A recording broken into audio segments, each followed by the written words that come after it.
Olá, meus queridos, paz e graça a todos vocês, amados. Seja bem-vindo ao nosso canal. Eu sou Rodrigo Alencar, da Alfabetização Bíblica Online, onde ensino pessoas adultas a ler e escrever de uma forma natural e sem gramática.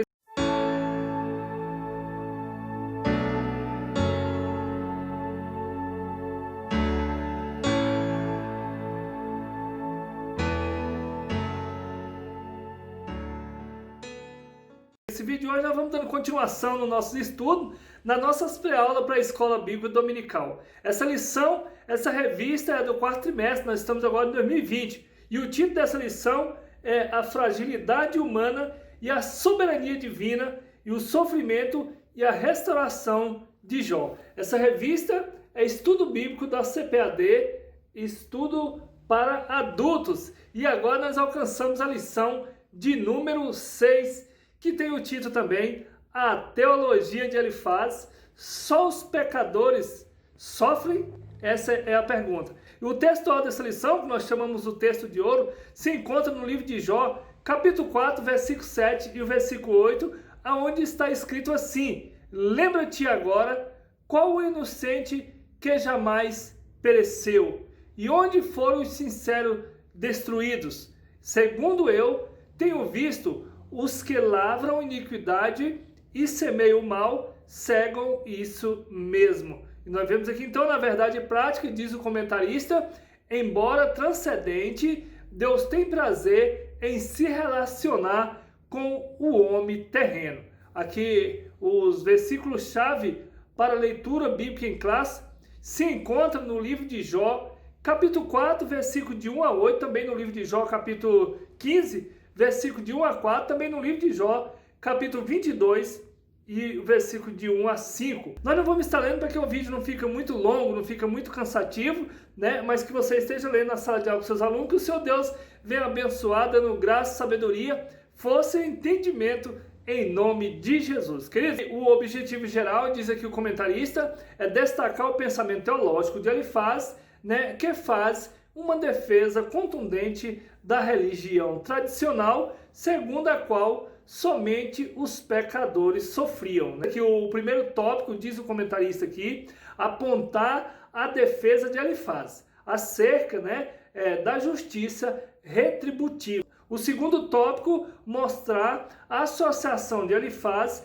a respeito do pecado, a quebra da tradição religiosa. Nós vimos aqui também, no terceiro tópico, identificar o abismo que Elifaz diz existir entre o Criador e a criatura. Ponto central da lição, diz o comentarista, não só os pecadores sofrem. E vemos aqui então, na introdução, diz o comentarista, nessa lição estudaremos o discurso de Elifaz. Ele é o primeiro amigo de Jó a expor sua concepção teológica acerca da situação degradante em que encontrava o homem de Uz, quer dizer, o homem de Uz que é Jó. Nesse sentido, veremos que para Elifaz a justiça retributiva é certa, ou seja, né, só os pecadores sofrem e o justo não passa por reveses. Quer dizer, ele está dizendo aqui, né, que na teologia dele,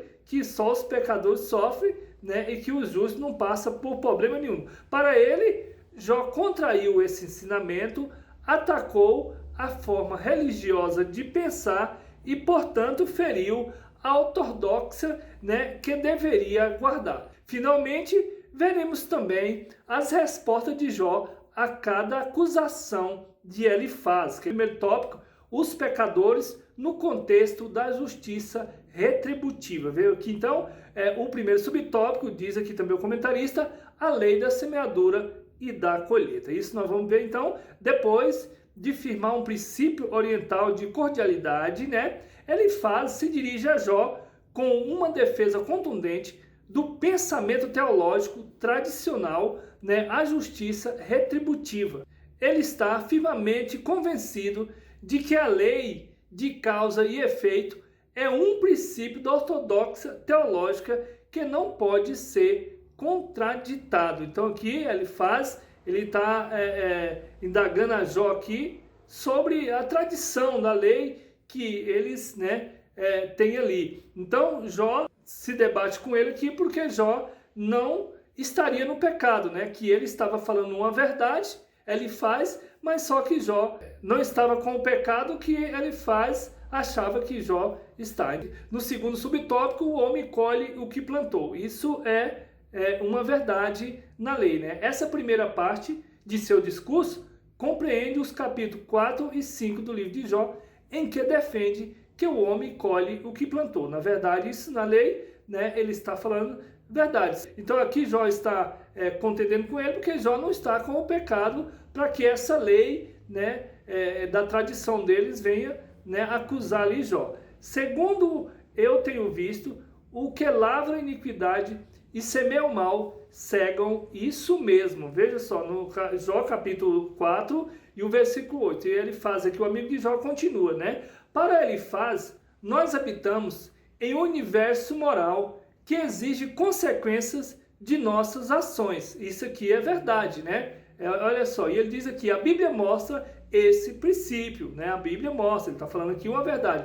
Por exemplo, o salmista confirma que Deus é bom e justo, e por isso, né, recompensa os bons e pune os maus. Isso aqui na lei, né? Salmo de número 1, versículo 6, e ele continua. O Novo Testamento também atesta esse princípio. Olha só, porque os olhos do Senhor estão sobre o justo, mas o rosto do Senhor é contra os que faz os males.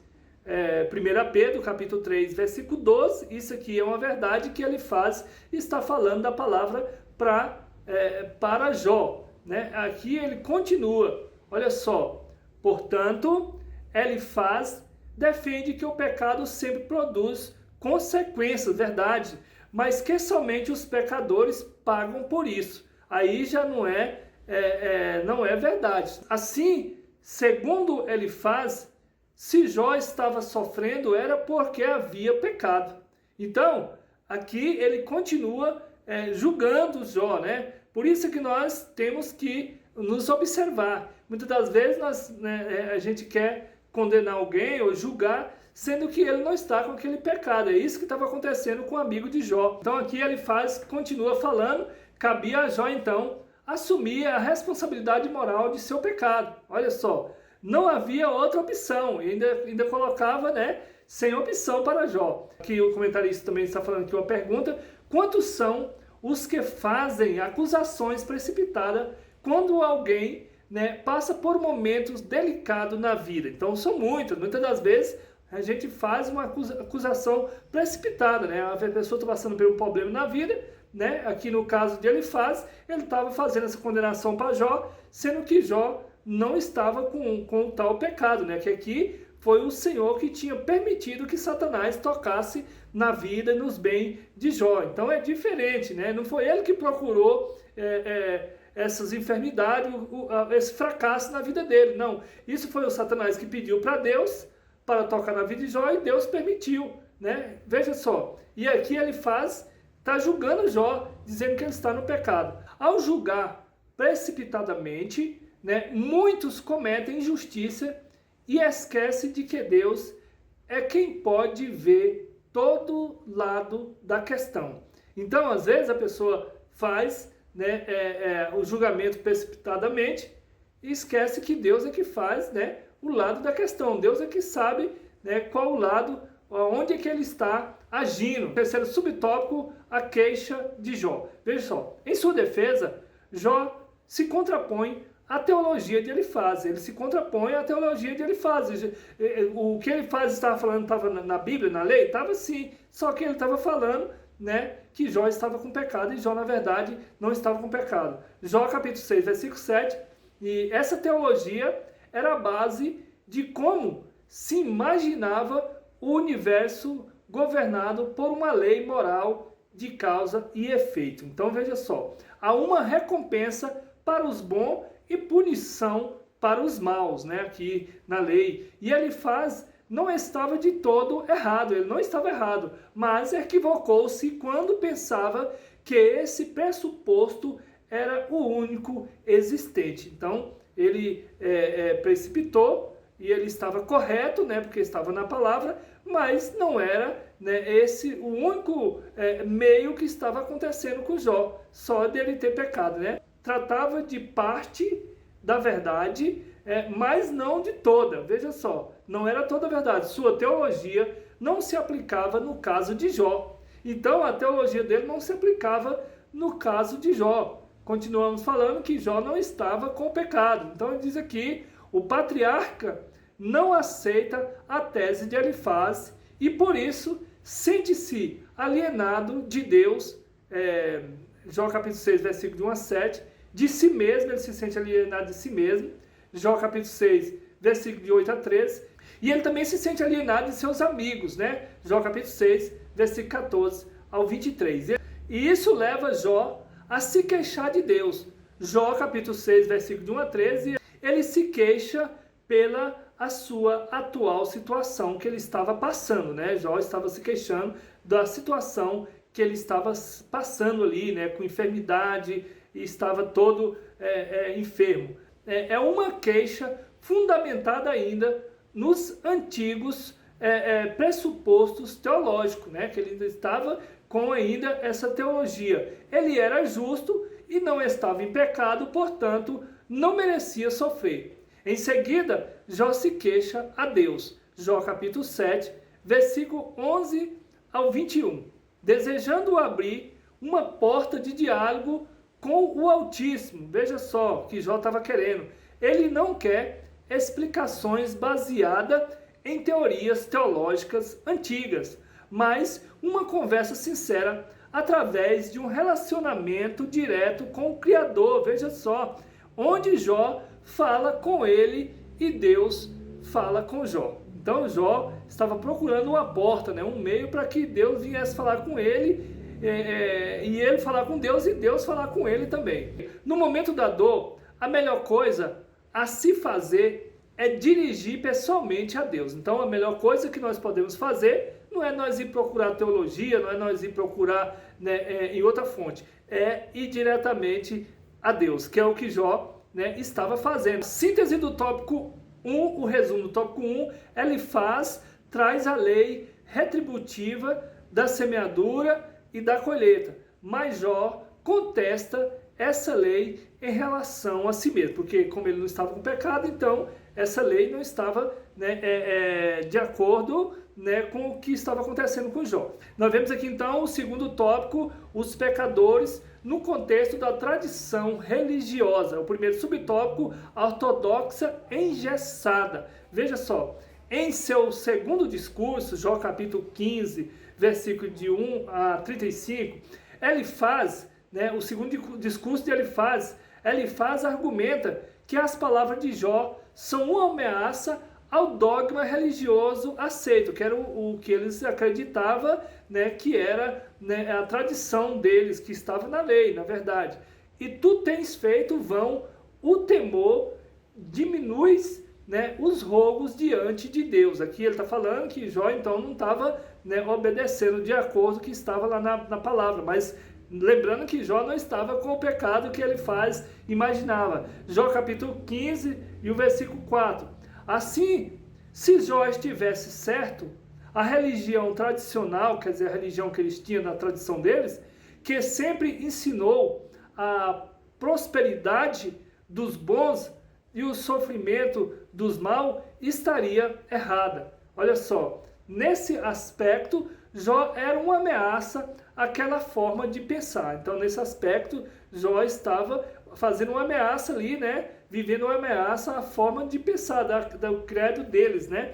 Por isso, Elifaz ataca Jó de uma forma contundente, dizendo que suas palavras não revelam sabedoria, mas são palavras ao vento. E aqui, então, ele julga a Jó e fala que Jó, as palavras de Jó são palavras ao vento, né? O patriarca se expressa em linguagem poética, mas sua mensagem é profética. Então, Jó, ele se expressa em uma linguagem poética, mas a sua mensagem é uma profecia, né? Profética. Prosseguindo, queridos, aqui o segundo subtópico, uma ameaça à tradição religiosa. Então, estava acontecendo ali né, uma ameaça à tradição, à religiosidade deles ali, né? A partir do versículo 7 do capítulo 15, Elifaz apela para a tradição religiosa como forma de validar seu princípio teológico. Então ali ele imaginava que poderia, né, validar aquele princípio teológico deles ali.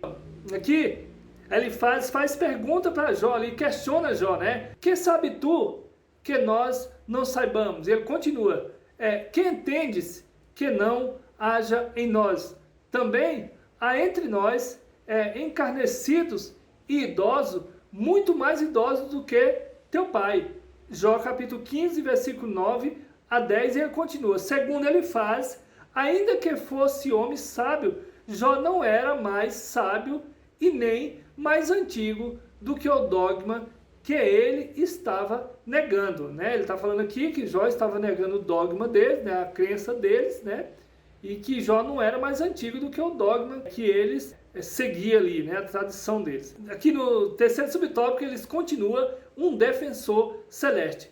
Em sua defesa, Jó se contrapõe ironicamente ao argumento de Elifaz.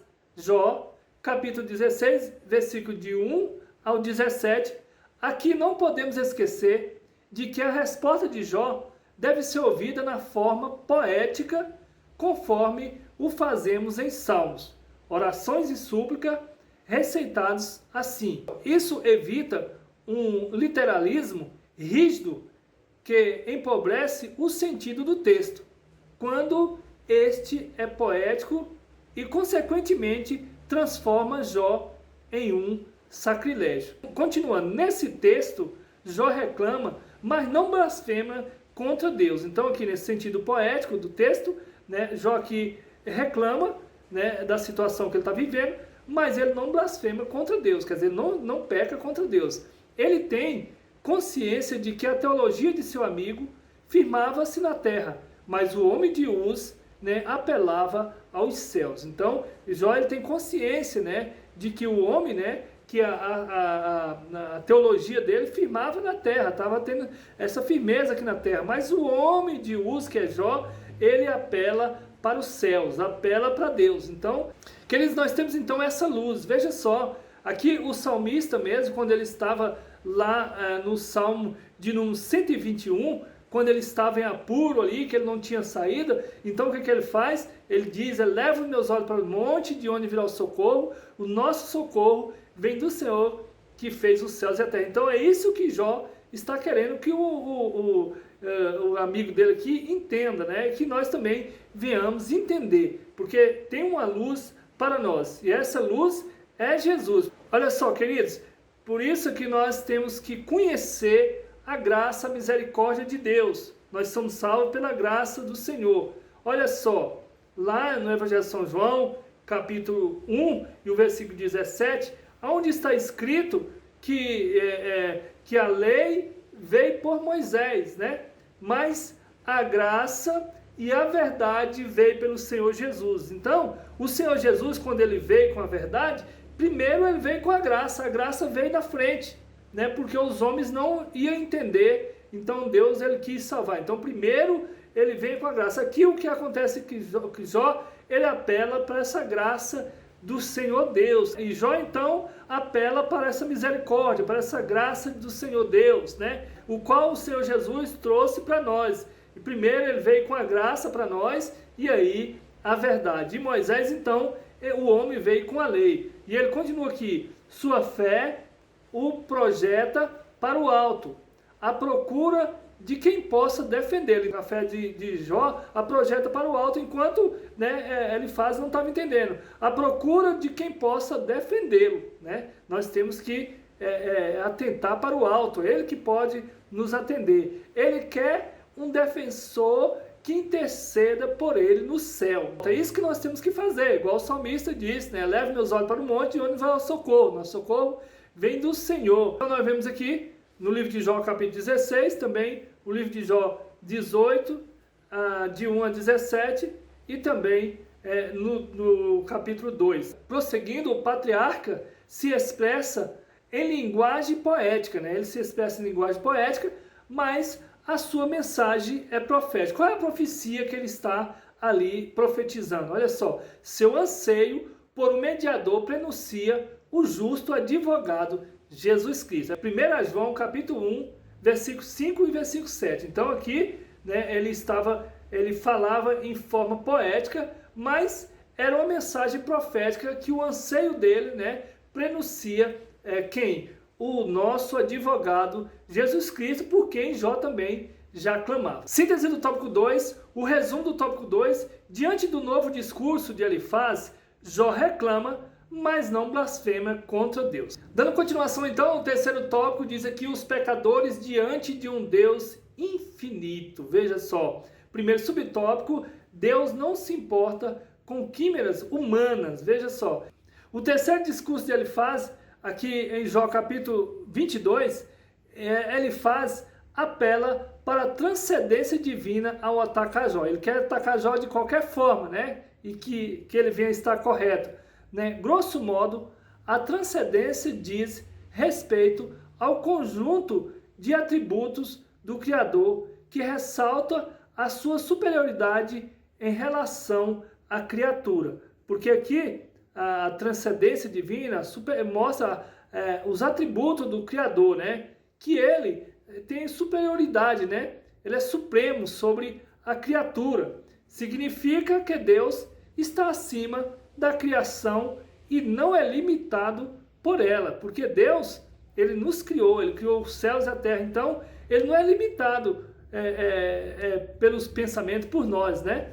Porque ele é que nos criou, queridos. E dando continuação, olha só, realça, portanto, a infinitude divina em contraste com a finitude humana. Então, veja aqui, Jó capítulo 22, versículo de 1 a 3. Para Elifaz, o sofrimento de Jó era um atestado, né, de que ele havia pecado e que, por isso, Deus o havia abandonado. Então ele faz o julgamento dele, né, e ele ainda pede, né, que venha estar correto.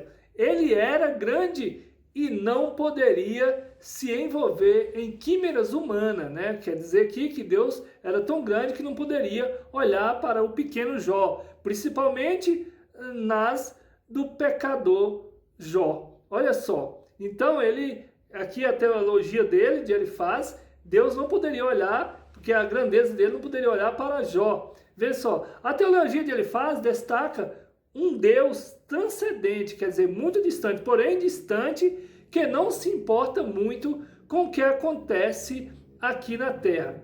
Indiretamente, as coisas que criou. Jó capítulo 22 e o versículo 12. A teologia de Elifaz destaca um Deus transcendente, né? Porém distante, que não se importa muito com o que acontece aqui na terra. É indiferente às coisas que criou. Veja só, Jó capítulo 22, versículo 12. Então ele está querendo dizer aqui que Deus é muito distante e não se importa muito, né, com as coisas mesmo que ele criou, que foi o homem, né? Principalmente ele acha que o pecado, né, aqui de Jó. Então nós vemos aqui Jó 22, 12. Não adiantava Jó chorar ou reclamar. Ele precisava era de se arrepender. Então aqui ele está nessa condenação, nesse julgamento, toda a vida com Jó, que Jó está no pecado, que Jó tem que se arrepender. Então essa a teologia do amigo de Jó. Segundo subtópico, Deus caminha com os homens. Nessa parte da poesia, Jó expõe seus argumentos de forma mais clara. Jó, capítulo 23, versículo de 1 a 25, né, e o capítulo 25. Ele demonstra que nunca negou a transcendência de Deus, como ele faz, né, quer dar a entender. Olha só, ele nunca mostrou que Deus era tão distante, que Deus não cuidava, e que ele quer mostrar isso, o amigo dele, né? Quer mostrar que Deus está distante, mas Jó nunca mostrou isso. Ele reconhece que Deus é excelso e pode fazer o que intenta. Então, Deus faz o que intenta para ele, né? Para Deus. Mas se ele está contra alguém, quem então o desviará? Olha só, o que a sua alma quiser, isso fará, porque Deus faz o que lhe apraz, né? Jó, capítulo 23 e o versículo 13. Ele continua: todavia, esse é apenas um lado da história. Jó está consciente que esse Deus, embora grande, também caminha com os homens, né? Aqui Jó está mostrando, falando que mesmo que Deus, embora muito grande, né? Mas ele caminha com os homens. Jó capítulo 23, versículo 10. E ele prossegue que a ideia no texto hebraico é que Jó passa a ficar cada vez mais seguro e consciente, glória a Deus, não apenas de seu caminhar com Deus, mas do caminhar de Deus com ele. Então, percebe aqui que não só ele caminha com Deus, mas que Deus também caminha com o homem, né, com ele. Olha só, e é exatamente isto. Não devemos temer mais em ficar diante de Deus, pois o andar com ele é reto. É exatamente isto. Não devemos temer mais em ficar diante de Deus, pois o andar com ele é reto. Não precisamos de temer, pois o andar com ele nós sabemos que é reto, né? E em Cristo Jesus, Deus caminha com os homens. E agora nós vamos para Cristo Jesus e Deus caminha com os homens e Deus está em Cristo Jesus e Cristo Jesus está em Deus, né? Sendo o Altíssimo transcendente, envolve-se com os seres humanos nos diversos detalhes da vida. Amém, queridos? Então, nós vemos aqui que, sendo Deus tão grande, mas ele caminha com o homem, né, nos detalhes da vida. A síntese do tópico 3, o resumo do tópico 3, enquanto para Elifaz, Deus não se importava com as quimeras humanas, né, para Jó, ele caminhava com os homens. Então, aqui nós vemos, né, na teologia de Elifaz, que ele diz que Deus não caminhava com o homem por causa da grandeza, mas aqui Jó mostra para nós que Deus caminha com os homens aqui na terra. Então, queridos, terminamos aqui a aula de número 6. Fica aqui meu abraço, meu carinho a todos, né? A paz do Senhor Jesus e até a próxima aula, se assim o Senhor nos permitir.